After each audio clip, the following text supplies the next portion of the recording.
Welcome to my channel. I am Alternate Juror, and we are here today for the Shanda Vander Ark sentencing. Court has not started yet. I've got it pulled up and just waiting for them to start their feed. I don't know about you, but I'm ready. I'm done with this woman.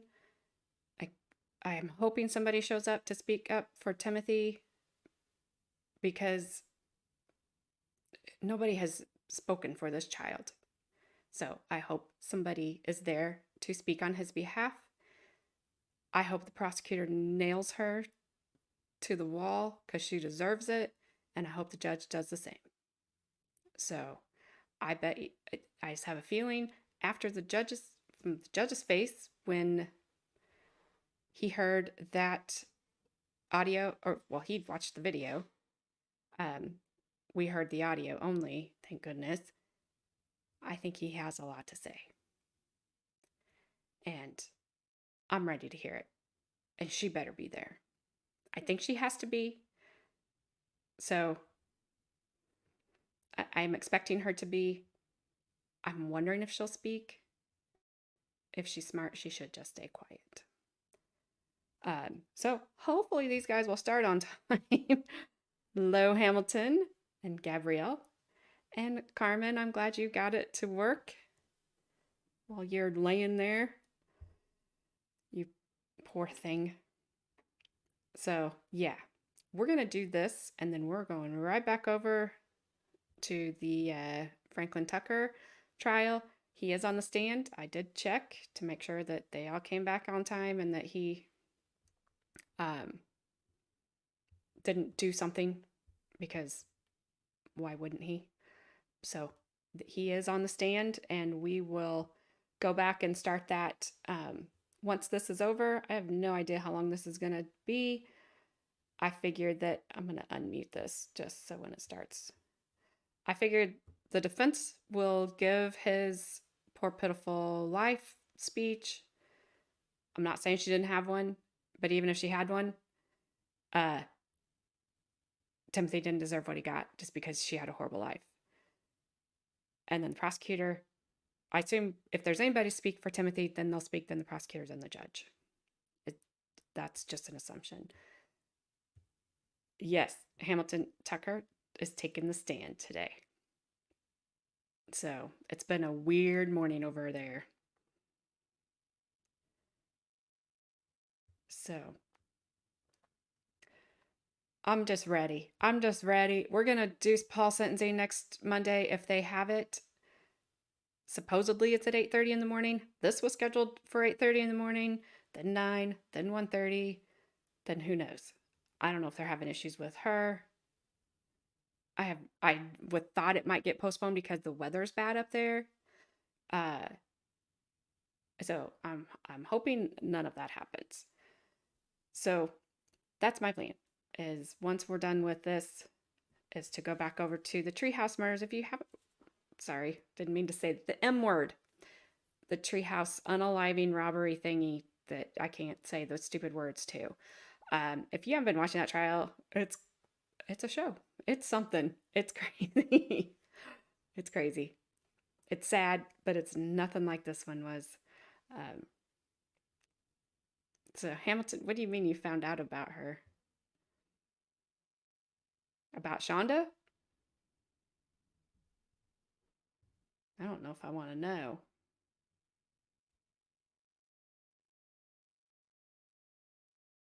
Ew. All right, well, I'll just put that up there. You guys can read that for yourself. Ew. Yikes.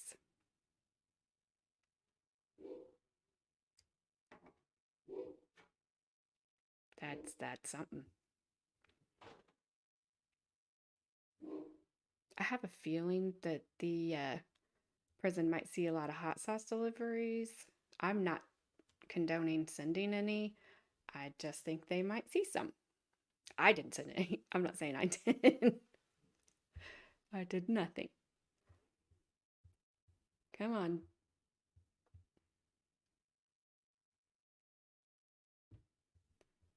Let me refresh and make sure that they haven't started. Nope.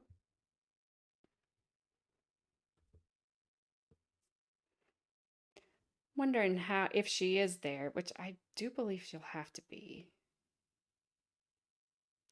Well, you know what, Hamilton? That should be why she lost custody. Good grief. Gross. But I think she has to be there today. I'm wondering what state she'll be in, if she's going to be her catatonic self, or if she's going to be just come in, be quiet, take your punishment. Here, that's what you did. It's time. I don't expect her to ever own up to it. But just sit there and shut your mouth and listen. And I figured when they switched over, it was about 5 minutes left before I was going to start, so I thought maybe they would be on time.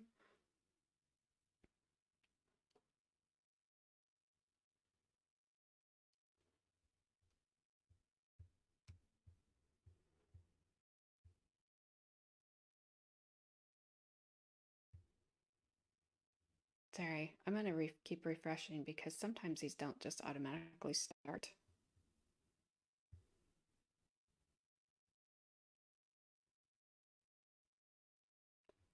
But while we're waiting,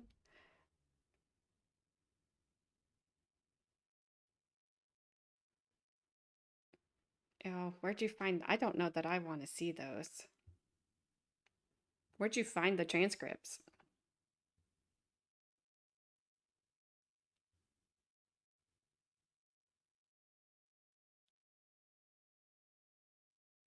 Oh, not just part. I don't know.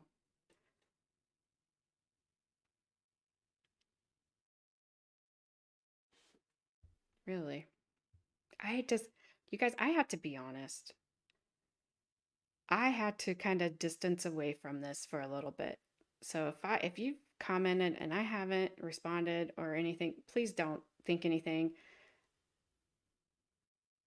I had to I had to I had to just take a break because this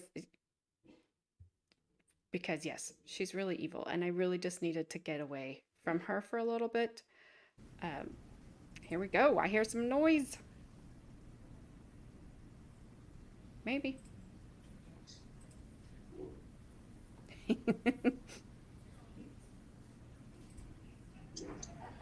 Ooh. All right, well, I hear them.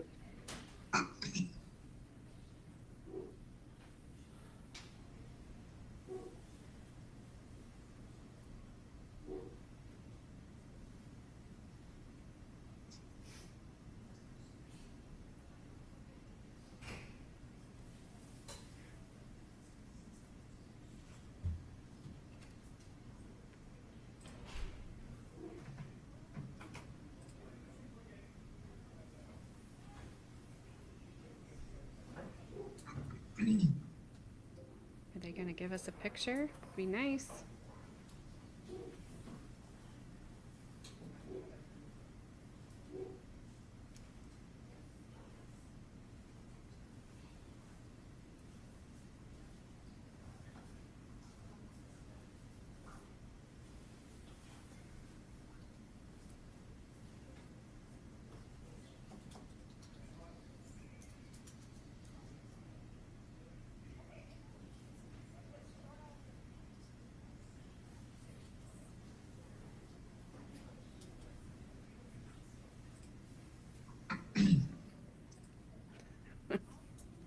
Well, we'll at least get audio.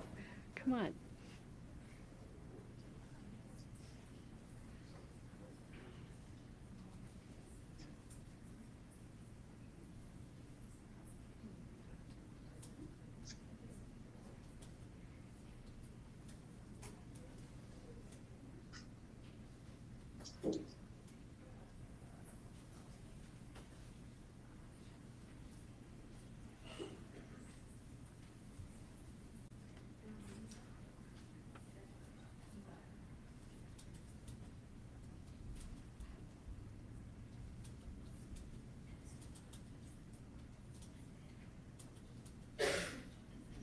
All right.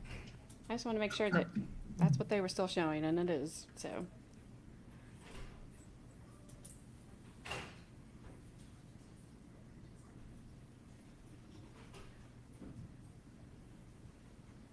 No kidding.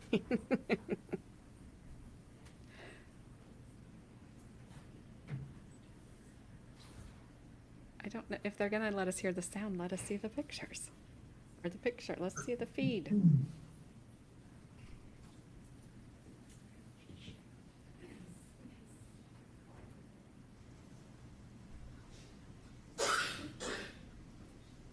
Oh, let me do something though, real quick. So you guys can hear it.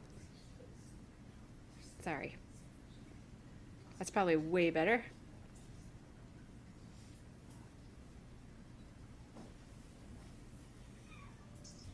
All right, now everything is boosted.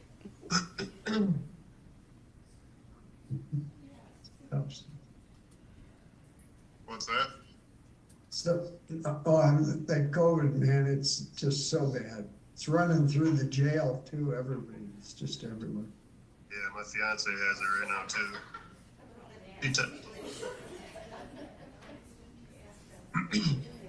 It's, if you get over it and it leaves you alone, you're great, but it can just cause you to be fatigued for a long time. Yeah. I got pretty good energy still, but over the weekend I was really tired, but Yeah. You got a good system, you work hard. Yep. I have to. I feel like we're eavesdropping. I don't know.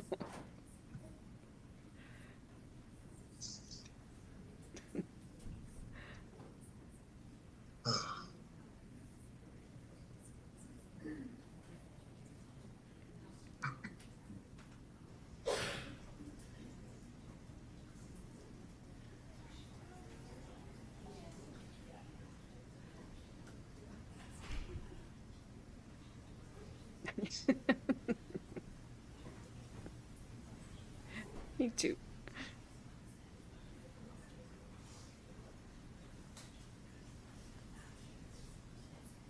Alrighty.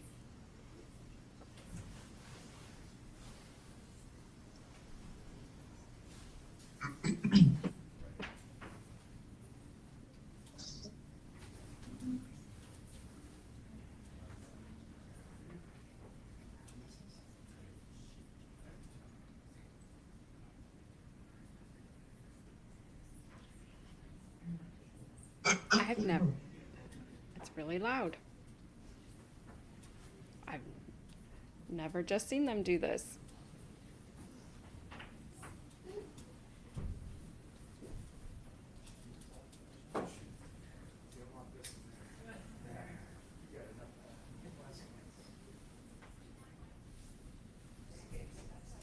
Well, she should have her best prison outfit on today.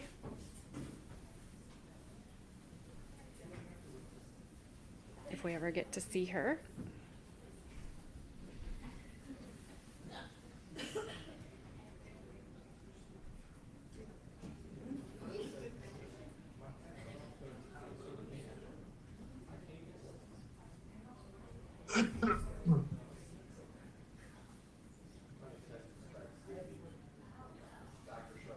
Yes, very, assume a lovely shade of orange.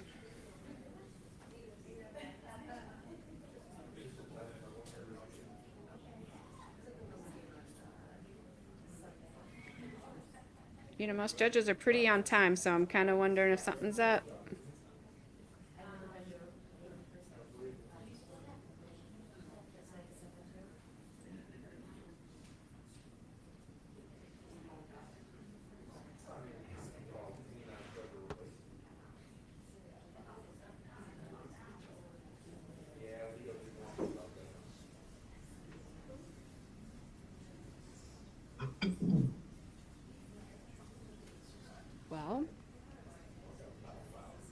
was going to switch over to Court TV, but they're showing the exact same thing.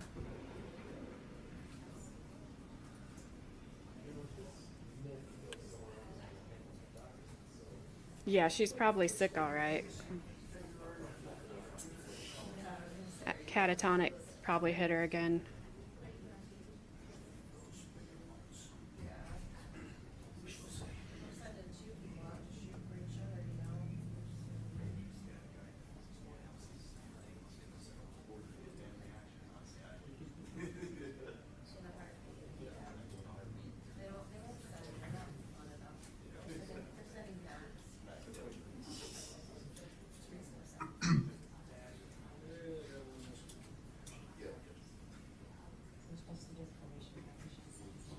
Wonder if they know we can hear them.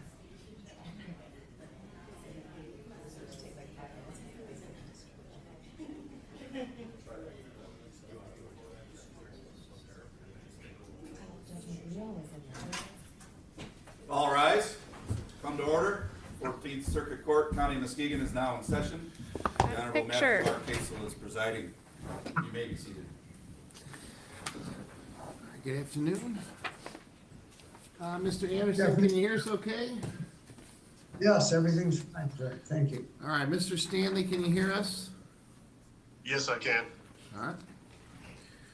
All right, before the court is filed 21-204 FH, of the state of Michigan versus Alfred Stanley. Are you Alfred Stanley, sir?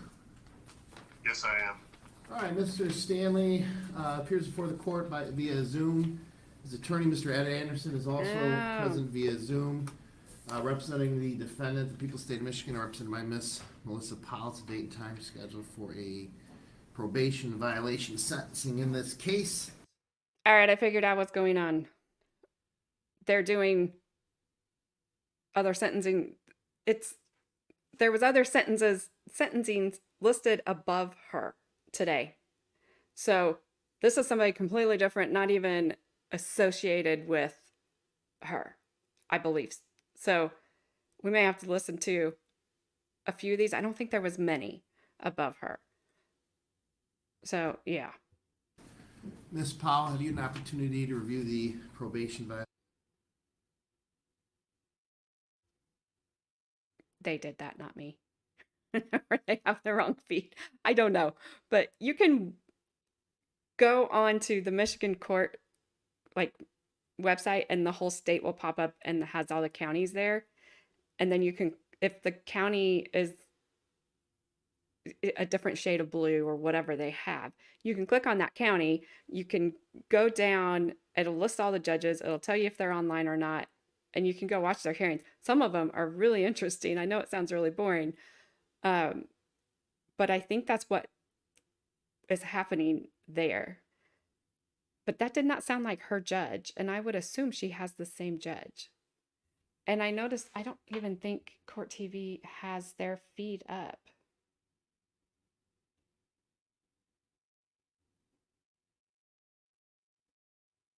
Nope, it is.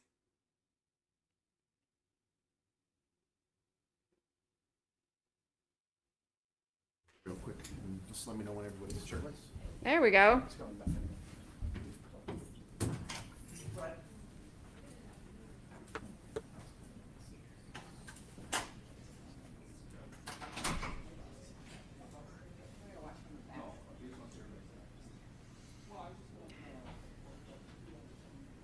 Absolutely. Sweet koalas. Alrighty. Yes, that is the same judge. Good grief.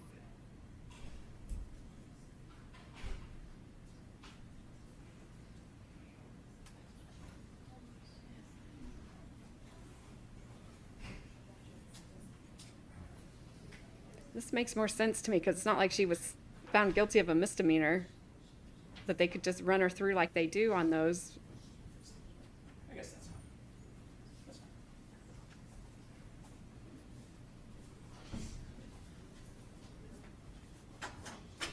Yeah, Mr. Prosecutor.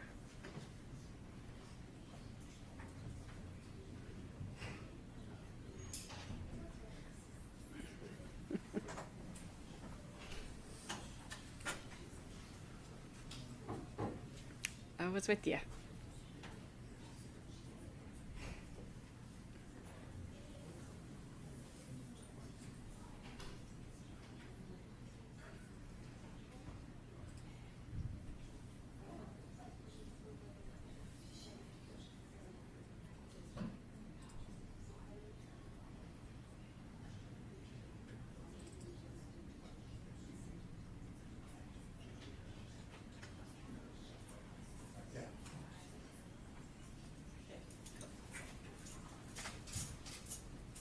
Oh, there it is, that lovely shade of orange. And all the shackles. And the braids.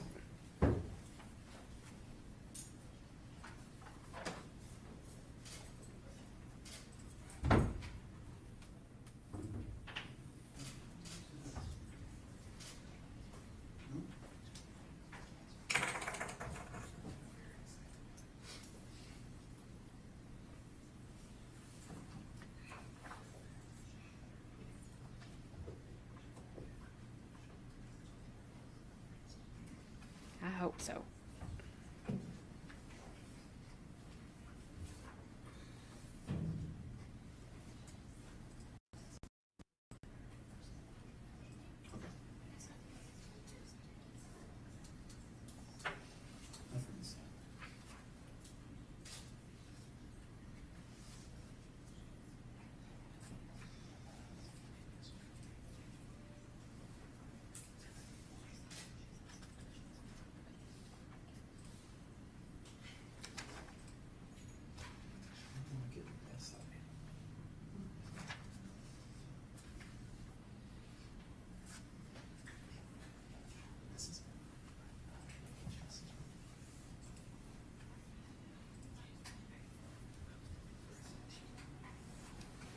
She's cuffed down to her side, Hamilton.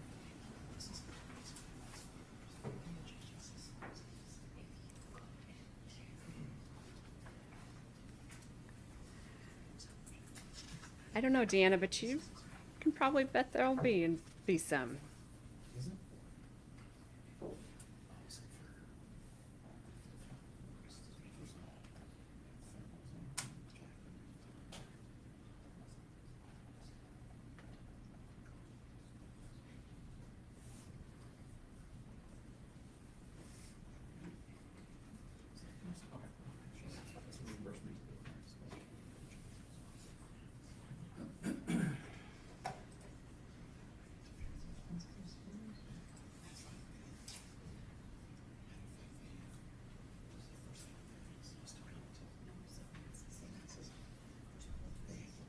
I just about can't stand to look at that lady.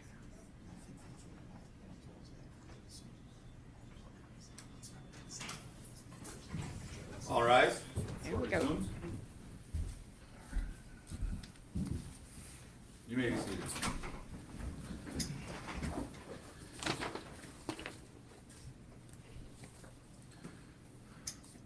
We are on the record in file 23110FC. It's people of the state of Michigan versus Shanda Vander Ark. Are you Shanda Vander Ark? Yes, sir.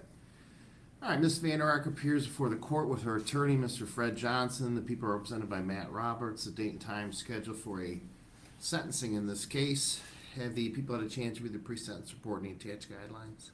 We have, Your Honor, we have no additions or corrections, although I have been advised by Mr. Johnson that he does have a number of corrections. We've discussed those over email, and but for his objection to the restitution award, we have no objection to the corrections that he is seeking. Okay, I did get an email from Mr. Johnson. I appreciate that. Why don't we just go through each objection just to make sure we have them all on the record, and then I'll inquire to Mr. Roberts whether or not he objects to that. So you may Thank you, proceed. John. Maybe start with the very first page one, first page one. Okay. As I noted. Under the personal history information, it notes that my client's educational attainment has been a bachelor's degree. We're asking the court strike that and insert the words Juris Doctorate. Any objection, Mr. Roberts? No objection, Judge. Okay. And then, just for probation knows, I'll, Ms. Anderson, I will send you, did you get a copy of the email? I did not, Your Honor. All right, I'll forward that to you, just so you'll have it in writing exactly what all the corrections are, so. All right, go ahead, Mr. Johnson. On page 2, the very next page, at the, under the jail credit, it indicates that the dates that we're in question here are in July 7th, 2022 to January 19th, 2024. And we're asking the court to amend that to today's date, the second date, January 23rd, 2024. Any objection, Mr. Roberts? That checks out, Judge, that'd be 4 additional days, so 575 days. Yep. Okay, the That court is will our change that. position as well. Thank you. Let's see. Which one? Let me see. Judge, on page 2 of the interior of the document, the second page 2, on the, let's see, 1, 2, third paragraph down, there's a request for restitution for $5,000 to the Michigan Department of Health and Human Services. We object to that request. We ask that the court disallow that request at this juncture. We haven't received any information to justify it, and we'd ask for a hearing if the court plans to proceed on that.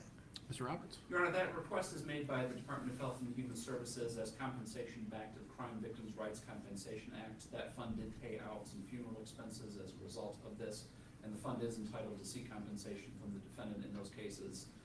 I think it would end up being joint and severally liable with Paul Ferguson as well if we get to that juncture with Paul Ferguson. But we do believe it is an appropriate award, and there is documentation from the state to indicate that that award was paid out. So we would request that $5,000 be awarded.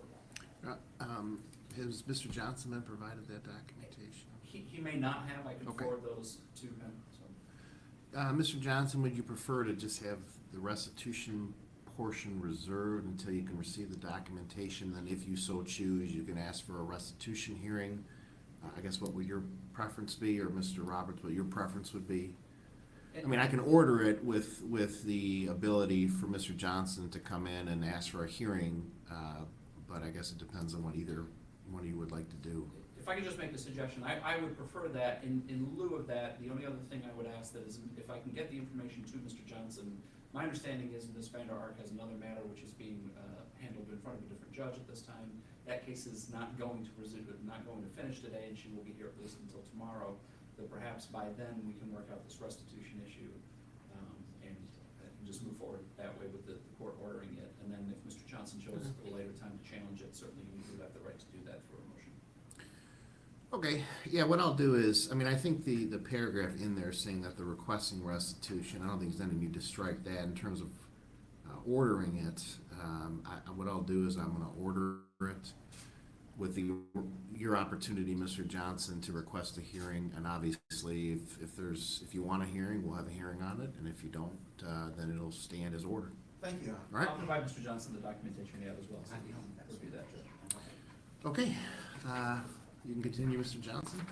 Page 3, Judge, and this first one was not in the email that I sent to the court. This is one I was able to identify later on, and it's in the very first sentence. The first sentence reads, "It is therefore recommended." I think there was intention that the words "there" and "for" be combined into "therefore." Okay. To make that correction. Any objection, Mr. Roberts? No objection. All right. On the third paragraph, under description of offense narrative, in the last line of the third paragraph, there were visible bruised on his chest. I believe it ought to have been bruises on his chest, and we'd ask to make that correction. Okay. No objection. On page, if the court will go forward to page 5. All right. Let's see, 1, 2, 3, 4, 5, 6. There's a description of the plea negotiation for Paul Ferguson there. And while we don't object to what's stated, we would like to add language that, in addition to what's stated, that the appeal have agreed to fairly and fully inform the court. And I think that was testified to as part of the agreement. That is accurate, Judge. No objection to that. Okay. All right.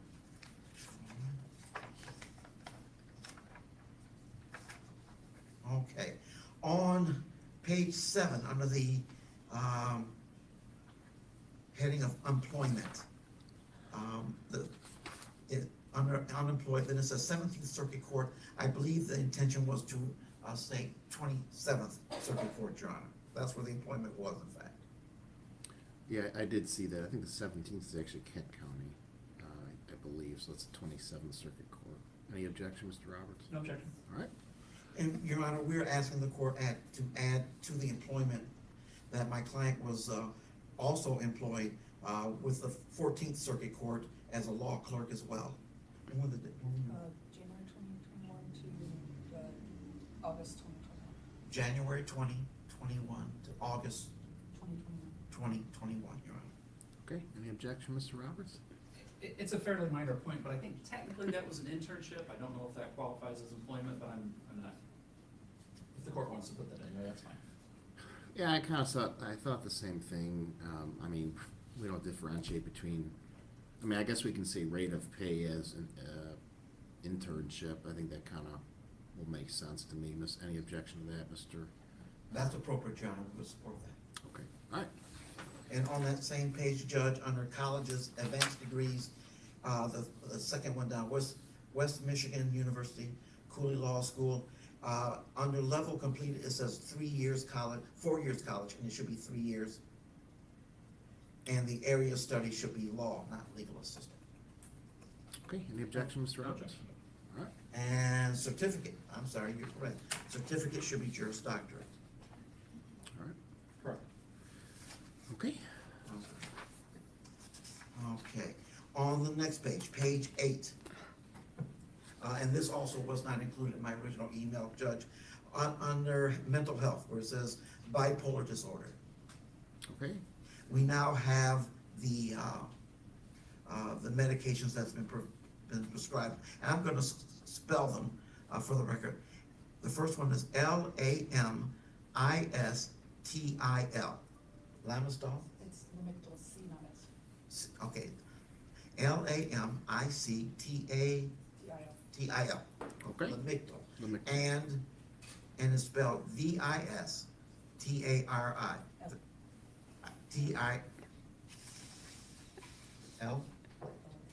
Okay.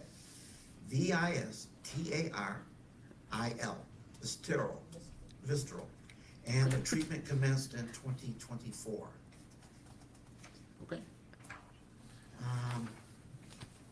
The third page one, the following page, under basic information, highest grade completed. It says bachelor's degree, that should be Juris Doctorate, Your Honor. Okay. Any objection, Mr. Roberts? No objection. And thank you, and I have no additional corrections to make to the PSI. All right. All right. Any additions or corrections to the guidelines at all, Mr. Roberts? No. And Mr. Johnson? Any corrections or additions, any corrections to the guidelines at all? No, sir. Okay. Any challenges to the guidelines, Mr. Roberts No objection. and Mr. Johnson? No, sir. All right, Ms. Vander Ark, have you had an opportunity to review the pre-sentence report and the attached guidelines? Yes, sir. Any additions or corrections that you have? No, sir. Put that all. Okay, Mr. Roberts, I believe we have some individuals here who wish to make victim impact statements, is that correct? That's correct, Your Honor. The two older siblings of Timothy Ferguson, with the exclusion of Paul, would like to make a statement. Okay, they may come forward, and whoever wishes to speak first may go ahead and, they can stay there, they can come to the podium, it's completely up to them, so, It's Billy Ferguson who's going to be first. okay. Good. I'm so glad. And just for the record, I think Ms. Ferguson actually wrote a letter as well, I believe, and I believe it's included, yes. yeah, I have read that's attached to the PSI, but she's certainly welcome to make a statement. So. Yeah, I'm so glad they're there. Good afternoon, ma'am. How are you? I'm good, how are you? Can you please state your name for the record? Millie Joan Ferguson. All right, you may proceed. Go ahead, Ms. Ferguson. Thank you. I'm Millie. I'm Timothy's youngest older sister. I'm 2 years older than him. One of my earliest memories I have was being taken away from my parents by CPS. My two older brothers rode in a car ahead of us, and me and Timothy rode together in the second car. And in every picture we have as a family, Timothy was always right by my side. We were the two youngest, the two smallest. We were the two that sat in the middle in the backseat car rides with the too small car. The last two to get hand-me-downs the two that never had to worry about not getting homework help from an older sibling. He was always 2 years behind me, so every time I got to the next level in school, that's how many years I had to wait for him to follow along. When I was in 8th grade, he was in 6th, and there was a student in my science class that started talking about him, trying to start rumors. I stood up right as class was starting, as people were quieting down, and I shouted at him to never talk about my little brother.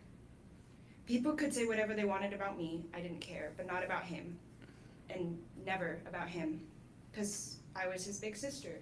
It was my job to protect him. I like to say I don't regret things in my life, that every mistake I've made has made me who I am today, but when Timothy died, I couldn't stop regretting. I regret not hugging him more and teasing him so much instead of telling him that I loved him every once in a while. I regret not putting aside my differences with Shanda and Paul just to check in on him. I regret not dancing with him the last time I saw him at our brother's wedding. These are the things that I can't remedy now. There's no fixing what's been done. No way to redo it all over again, and that's my regret.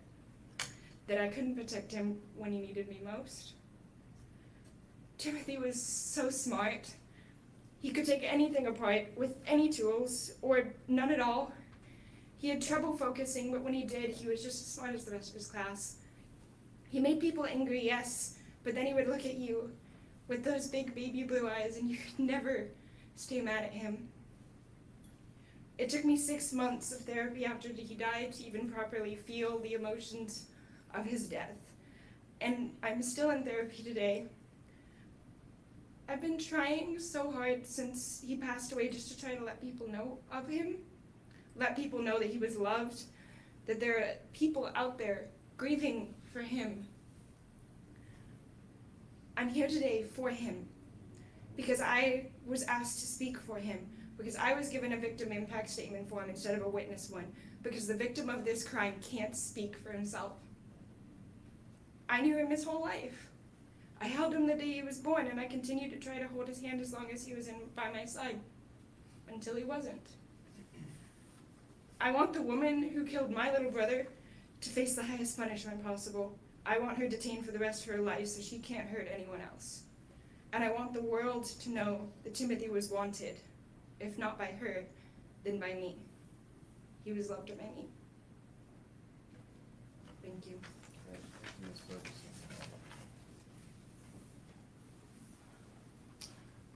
Nolan Ferguson will be next, Judge. Okay.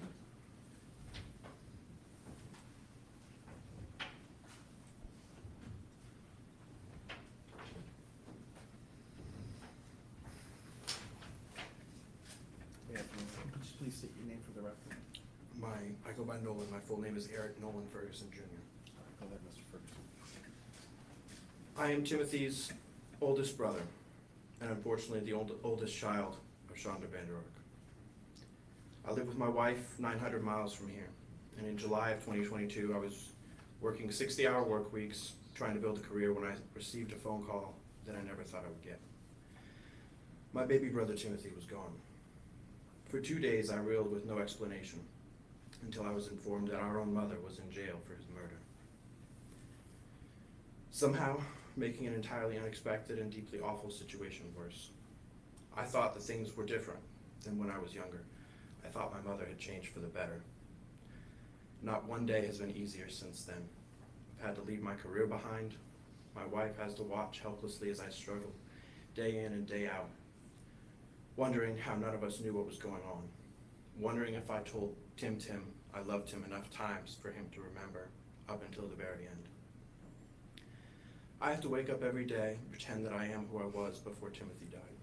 I have to pretend to be Nolan so that my friends and coworkers and family won't worry about me more than they already do. I'm surrounded by people who love me and care about me, but not a single person besides my sisters who understand how hard it is.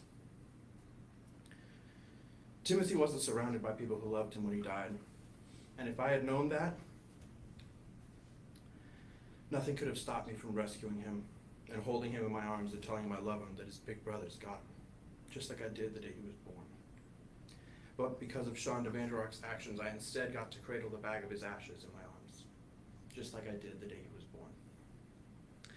In all my life, I only knew one thing that my little brother didn't like. He hated goodbyes. If he had to say goodbye to anyone, he would cry, and he would hold you, and he would say, don't go. But now I'm the one crying, but I never got to say goodbye. I will always love Timothy like I always have, and it kills me to think about him. But I know he loved even his abuser and killer up until the very end, because unlike me, that's all he was capable of, love.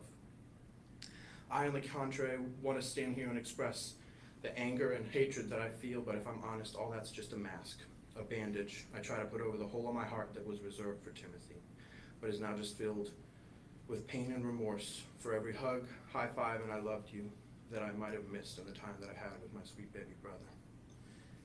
So now I turn to the justice system in hopes that in addition to serving the maximum penalty, that there will be no appeals or second chances.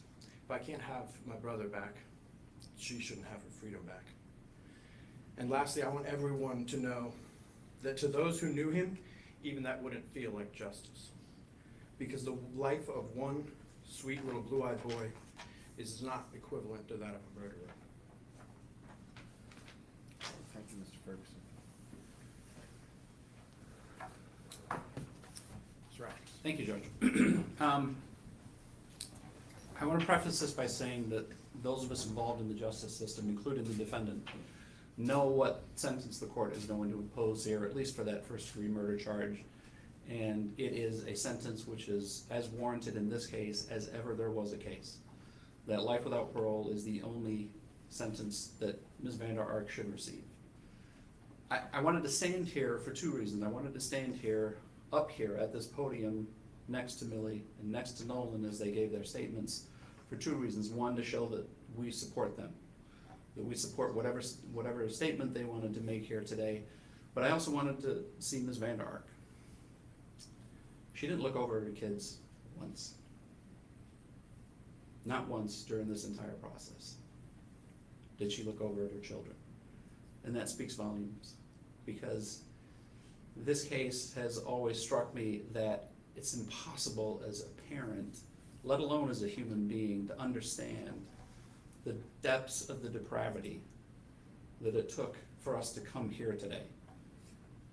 All of the things that she did, or all of the things that she withheld, or all of the things that she directed her other son to do, are so callous and so cold that they just defy explanation.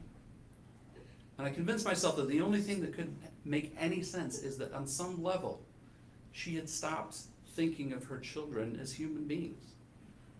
And frankly, her not looking over and not even wanted to express some type of emotion or some type of remorse or some type of recognition of those two older children that she had a hand in raising and who spoke so eloquently and so beautifully and so passionately here today, just reflects what I guess we already feared and already knew about Ms. Vander Ark. By a long margin, this case has been the most difficult case that I've ever worked on as prosecutor. There are a few people that have had any contact with this that wouldn't say the same thing. Whether it's police officers, whether it's the first responders, whether it's the paramedics or the firefighters who were on the scene, who all needed counseling to get through it. To the prosecutors that have looked at this, to the other attorneys that have looked at this, to anyone you talk to, nobody can look at this and understand any of this. And certainly nothing in Ms. Vander Ark's testimony, we know it wasn't persuasive for the jury, and nothing in her testimony can provide any real insight into what was going on here. Again, other than what I feel is the conclusion here is that her children were just not people to her, that she just stopped thinking of them as that. They were, certainly Timothy was just an obstacle to her. He was a challenge that she was going to win. She was not going to let Timothy win. And she said it over and over again in the text messages. And it's just unfathomable. Again, I know the court has no discretion to impose, and we certainly welcome and stand wholeheartedly behind the court here having to impose the life without parole sentence. But I would say this, the court does still have some work to do because it does have to impose a sentence for that first-degree child abuse case. And as the court is aware, and we've not contested the guidelines in this case, they call for a minimum sentence of between 135 and 225 months. But I submit to the court, if ever there was a case where the guidelines don't even come close to reflecting the charge, it's this case. If not this case, then I can't even fathom what case it would be. Even with the offense variable scored at nearly double what would be necessary to maximize that score, that still doesn't even scratch the surface of what this woman did. I don't know, frankly, what number to suggest to the court. For years, I practiced in front of Judge Hicks. I know that Your Honor did as well. And Judge Hicks would frequently throw out numbers when he was discussing the discretion that the court has for life offenses, to throw out just numbers that just seem ridiculous. They don't seem ridiculous in a case like this. They just don't. Because nothing, again, can touch what this case was. Nothing will bring Timothy back. We all know that. We can't escape that tragedy. That the time for that has passed. But I would ask the court to send a message here that reflects how heinous, how callous, how cold, use whatever adjective you want to describe these actions. That even for that first-degree child abuse case, that's what this sentence should reflect. And those guidelines just don't even come close. So I leave it in the court's discretion here, and again, knowing that despite what decision it makes on that charge, it has no discretion with the life without parole sentence. And the only solace I take away from this, and I hope all the relatives and all the loved ones and all the people that care about Timothy know that the only thing we can do at this point, and the only thing this court should do at this point, is to make sure that Ms. Vander Ark never sees a day of freedom again. Thank you. Thank you, Mr. Roberts. Mr. Johnson, any allocution on behalf of your client prior to sentencing? Yes, Your Honor, if I may. Yes, it is, Crystal. Very few people, I think, in this courtroom have the experience of going into a jail to meet your client for the first time. I know Your Honor has. And it's a strange feeling to go in there, because usually when we go in there, Judge, we've read a police report, and in some of those cases it describes something just horrible, just the terrible things that happen. And we go into those jail cells and we see this client, and we're looking because we're expecting to see horns in the tail and the pitchfork. That's what is being described. And we get in there and we see just a person who is now facing jeopardy due to the worst thing that she's ever done in her life. And whatever else has made this person that way is not in the guideline scores. In my client's case, Judge, as you've read the pre-sentence, and the people have read it and it's been admitted, her biological father, my client's biological father, died when she was 8 years old. And he also sexually and physically abused her, which means he began before she turned 8. And as the court is aware, we don't catch these guys the first time, and especially when force and violence is used, they can hide their transgressions for years. Once this man is out of her life, another man comes into her life, her stepfather, who does the same thing until she's old enough to move out of the house. The court is also aware that my client has also had the burden of mental health issues. And quite frankly, the reality is when people are conditioned to believe that that's the sort of treatment that they deserve by their father and their stepfather, and their mother's not going to protect them, they tend to seek out that sort of abuse in the spouses. So the abuse continues all through the youth of her life until she finally frees herself with this man. And what does she do when she frees herself? She puts without resources, she has no wealth, without resources, she puts herself through college. She puts herself through law school. She not just puts herself through, she's second in her class in college, and she's second in her class in law school. And she has, 8 books from school, which she's, jokingly told us twice when her stepfather had, they talked about things. goes on and she provides a home for her 3 children and her ailing husband while going to school full-time, while being a mother full-time, while working full-time. She does all these things. But she makes a mistake. She makes one decision she shouldn't have made.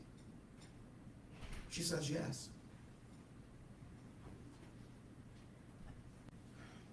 She has no criminal history. I couldn't find a speeding ticket. She raised dogs.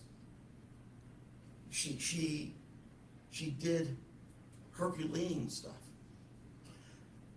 When she got that phone call telling her that Timothy is either going to come to her or he was going to go into foster care, she says yes. Had she said no, I already have a house full of people I can't afford. We don't have the resources. Had she said no, my husband's sick. I have a 20-year-old son who's still living off us, sleeping on the couch. Had she said no, Timothy would be alive today. And he would probably be in the loving care of a foster family, right? Someone who could take care of kids with special needs. Had she said no, with her academic backgrounds, and quite frankly, given the fact of she has a relative in the legal profession who's highly regarded in the profession, she would now be practicing law and probably be doing very well at it, given her academic abilities. But she didn't say no. She did what moms do. She said, that's my boy, my baby, I'm taking him home, and I'm bringing him into the house. She brought him in knowing that she shouldn't have him there because she doesn't have custody. She brought him in knowing that she couldn't get him into schools and get him into medical because he didn't have custody. Her ex-husband was not going to assist her in that. She brought him in knowing she wasn't going to get any more financial assistance. It wasn't her intention for us to be here. It was never her intention. Something broke. If she had said no, or if we wouldn't be here, something broke. Judge, this case makes no sense to anybody. There is no gain for her from this conduct. And if the court heard the transcripts of those emails, those text messages, she and Paul are unaware of the damage. They don't see it. How could you not see it? Because something's broken. There's no specific intent here. There's no intention. Her intention was to mother her kids like she did the other 2 children that were in her household. That was her intention. Her intention was to provide, as she did with the other 2 kids. You don't see this with the other children. This is justice. Something about this boy and this woman broke. 30 years ago, we didn't know about postpartum depression. 20 years ago, we didn't know about postpartum psychosis. Someday, somebody's going to tell us what's wrong with this woman and why anyone will be capable of what she did. Someone's going to explain it. 400 years ago, we burned people like her at the stake because the blood lust was there.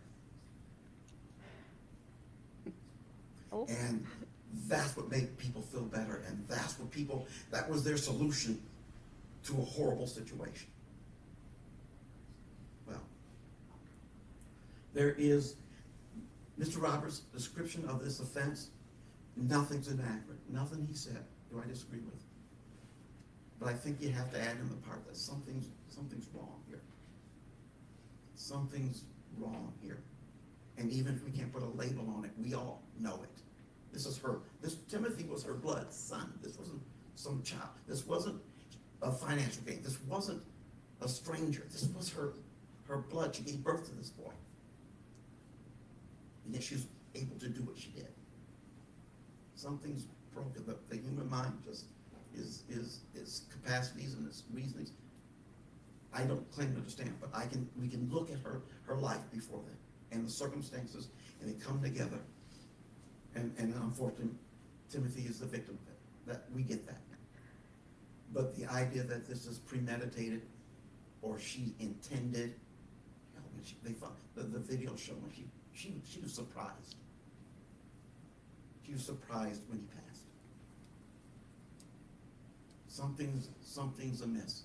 And I'm asking the court to respond to that reality. The easiest thing would be to exceed the guidelines. But I'm asking for her to do the hard thing, and that is to respond to reality. This is a person who, if she had said no, 10 years from now she'll be practicing law, and people will be asking her to come and speak to high schools to talk about how you overcome what you've overcome. The mental health issues, the abuse from man after man after man. This was a survivor and a person who pulled herself up by her own bootstraps, no resources, all on her own, all her effort. This is what she's done as well. And it's unfortunate, it's horrible for Timothy, and it's horrible for her. But at the end of the day, we're not looking at evil, we're looking at sin. And I've asked the court to apply that standard. Thank you. All right, thank you, Mr. Johnson. Ms. Vander Ark, do you wish to say anything prior to sentencing?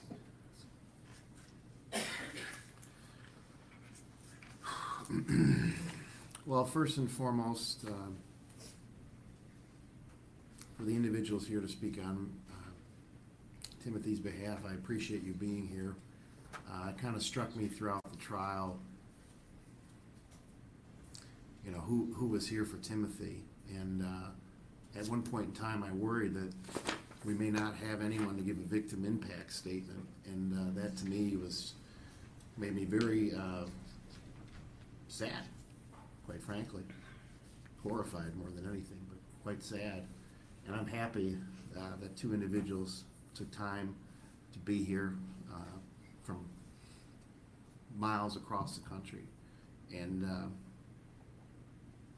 out of the horrible situation, that makes me feel a little bit better. Not much, but a little bit better.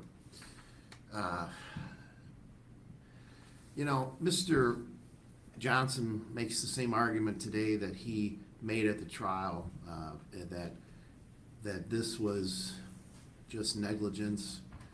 This was her not understanding what was going on. She was really trying to do the punishment. She was trying to be a good parent, and she just didn't realize that Timothy was in such a horrible condition. And I found myself, especially during closing argument, quite frankly, finding myself almost believing that. And afterwards, after the trial, I sat in my car after leaving that day, trying to understand, why I could feel that way. And what I realized is that I wanted to feel that way because I didn't want to accept the reality of the situation here. And the reality of the situation here is that this person, Ms. Vander Ark, you intentionally engaged in these acts. Yep. This wasn't negligence. This is not understanding why, but you intentionally did this with a goal. And I think Mr. Johnson's correct. I don't believe there was an intent to kill here, because you would have lost the very thing that you wanted to torture.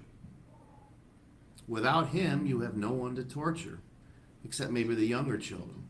So I don't believe you intended to kill him. I think you intended to continue on torturing him for as long as you possibly could. The why, I don't know. But all the information that I have in front of me, and I sat down, I really thought about this, and I looked over my notes from the trial, demonstrate that this wasn't negligence. This wasn't you not understanding what was going on. You look through, I read through every single text message of the exhibit, 2,000 plus pages, to try to understand what the heck was going through your mind. And what became entirely clear to me is that you knew exactly what you were doing. Immediately afterwards, when police arrived at the home, you immediately concoct this lie about he's been on a hunger strike. He was in the bed, and I checked on him, and I gave him some food, and all this stuff. You got Paul involved in it. At one point in time, put baggy clothes on him. Put clothes on him to make sure, I guess, that he looks like he was actually wearing them, that he was hiding his his poor condition, even though you already received text messages, weeks earlier of how bad he looked. You testified yourself how highly intelligent you were. In fact, that's the only thing that you testified to that I think was actually true. You were quite proud of that, boasting how intelligent you were. And not only that, but your actions in hiding this child. You hid him from his grandparents. You made sure that your other son, G, or little man, as you call him, didn't see him. Those text messages talk about not wanting anyone to see him. I want to see him in that condition. You made sure that the garage was closed. When you sent him out there with no pants on to clean out the garage. I don't want to believe it because I don't understand. I can't wrap my mind. I've been trying now for this entire case to wrap my mind about how somebody could do something so horrific, not only to another human being, but to their own child. I'm a father myself. I love my kids. I love them with unconditionally. But quite frankly, there's a mother's love that I've seen that is striking. And anybody who's a parent who's married, most mothers, not all, but most mothers have such a strong love for their children. And to see what you did to your own child. I don't know if there's a word in the English language to describe how to describe it. The only thing I can come up with is just horrific. You intentionally and systematically tortured this child. And let's call it what it is. It's torture. You tortured this child. This wasn't punishment. This wasn't trying to curb his behavior. You tortured him. You monitored him obsessively. You all the things you did. I looked through every one of the messages. Bread with hot sauce, wall sits, up and down the stairs, sleep deprivation, ice baths, making him puke up food, monitoring his bathroom time, giving him 60 seconds in the bathroom if he went to urinated, or 5 minutes if he had a bowel movement. You made him sleep in the closet. You threatened to make him sleep in the garage. You put Tabasco directly in his mouth. You made him put his hands over the head. Made him work in the garage with no pants. And there's two other things that didn't come out in the trial that were in the messages. One, that there was talk of blindfolding him, depriving him of his physical sight as a punishment. And the last thing that struck me is just absolutely horrific in terms of your thinking. There was mentioning of giving him salt water as a punishment. One of the text messages talks about, hey, tell Paul or tell Tim that I'm not going to do the salt water punishment. And your reasoning for not punishing him was that, oh my God, we can't get him salt water, that could hurt him, that could kill him.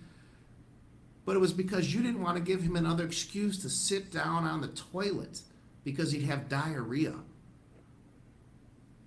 He'd have diarrhea, and so he would have an excuse to sit down for a few more minutes while he was diarrhea from salt water. That was your excuse.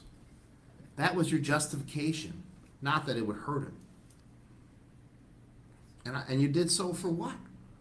Because of some punishment. You wanted to regulate his food, even though you yourself testified that he didn't really gain a lot of weight.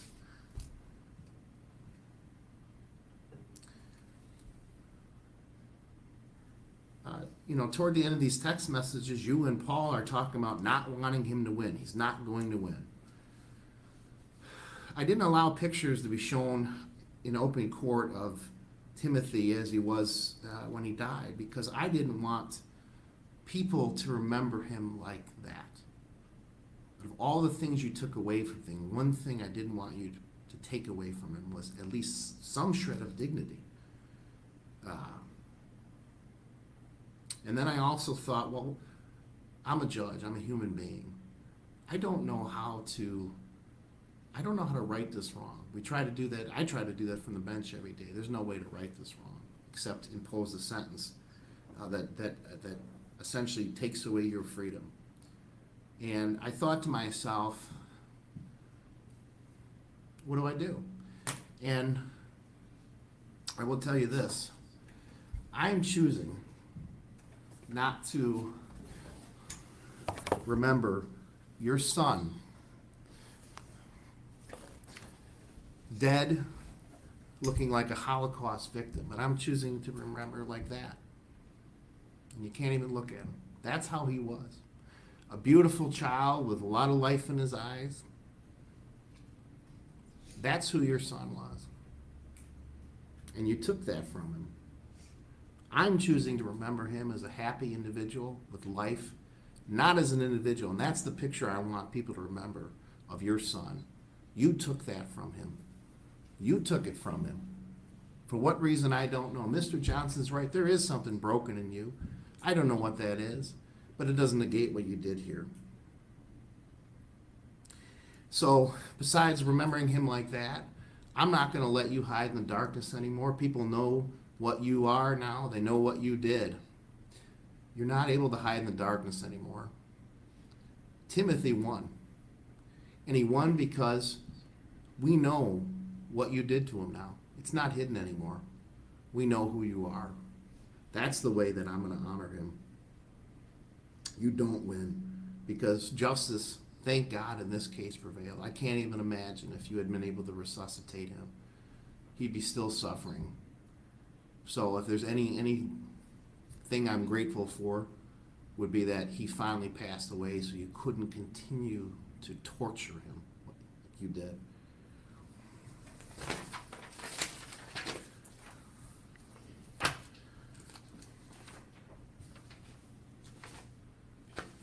It's the sentence of the court. First as to count 2, child abuse in the first degree. Court sentences you 50 years to 100 years in prison. Credit for 575 days. Court is exceeding guidelines in this case.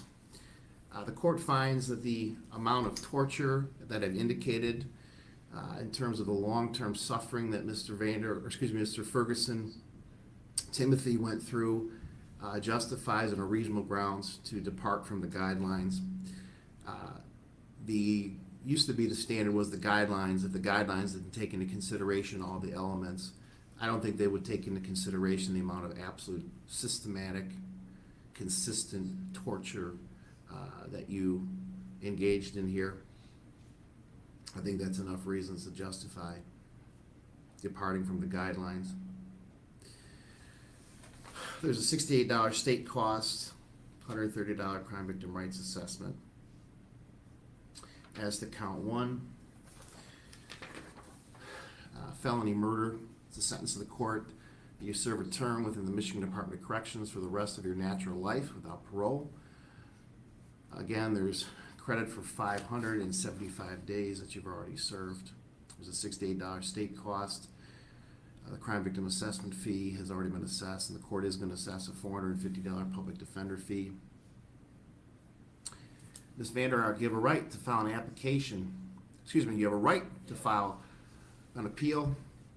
Request for this, if you are unable to afford an attorney, one will be appointed to a public expense. Request for assistance to a lawyer must be made within 42 days from today's date. Clerk is handing you a form that you must complete. Return to the court in that 42 days. Mr. Roberts. Judge, just briefly, I believe you did indicate you would order that $5,000 in restitution. Oh, I did. Thank you, Mr. Roberts. The court will order $5,000 in restitution at this time to the Michigan Good. Department of Health and Human Services, with a caveat that Mr. Johnson, you can certainly, if after the documentation, you can certainly ask for a restitution hearing and to contest that amount. Thank you, Your Honor. Anything else for the record, Mr. Roberts? No, thank you, Judge. Mr. Johnson? No, sir. All right, we're adjourned.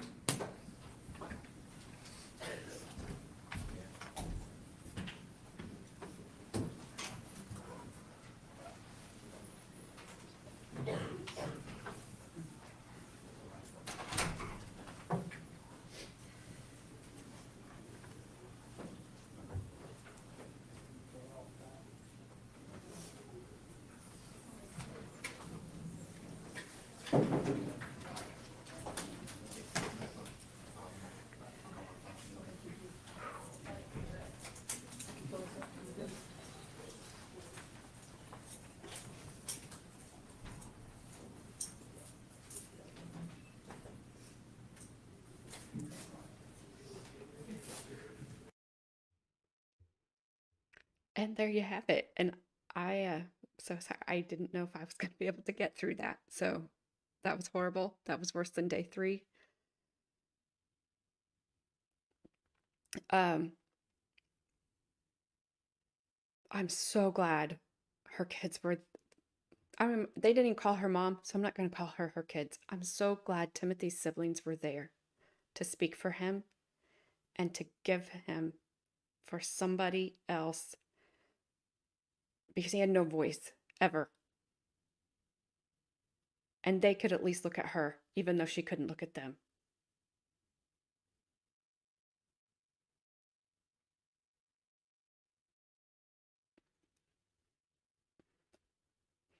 I don't know. I don't have anything.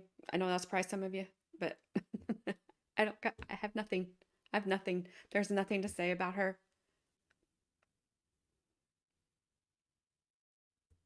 So I will be doing Paul's.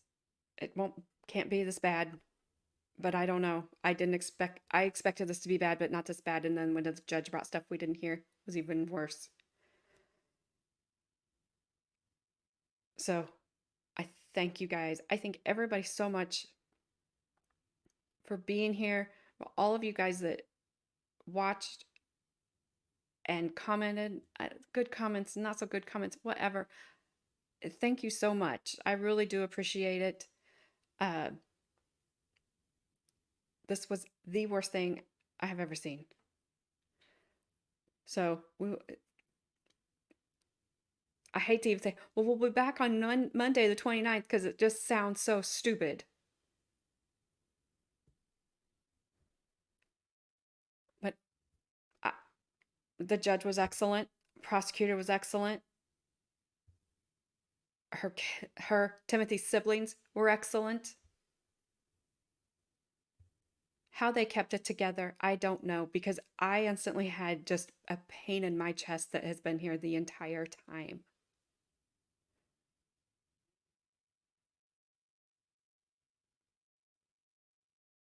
So I don't know. All I can tell you guys is just thank you.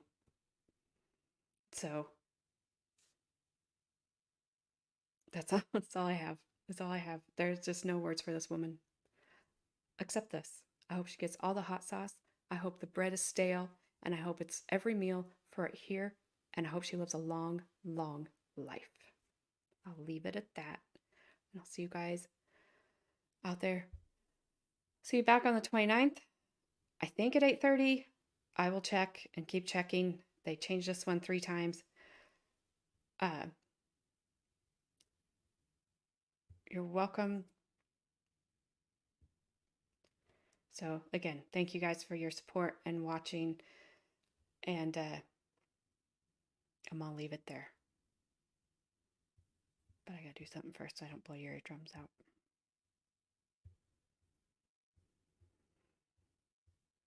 All right, guys, take care and have a good rest of your day. We are gonna go back and do the Florida treehouse stuff, so it's a little lighter than this one. So if you don't have anything to do, you can come join us over there. Other than that, I'll see y'all later.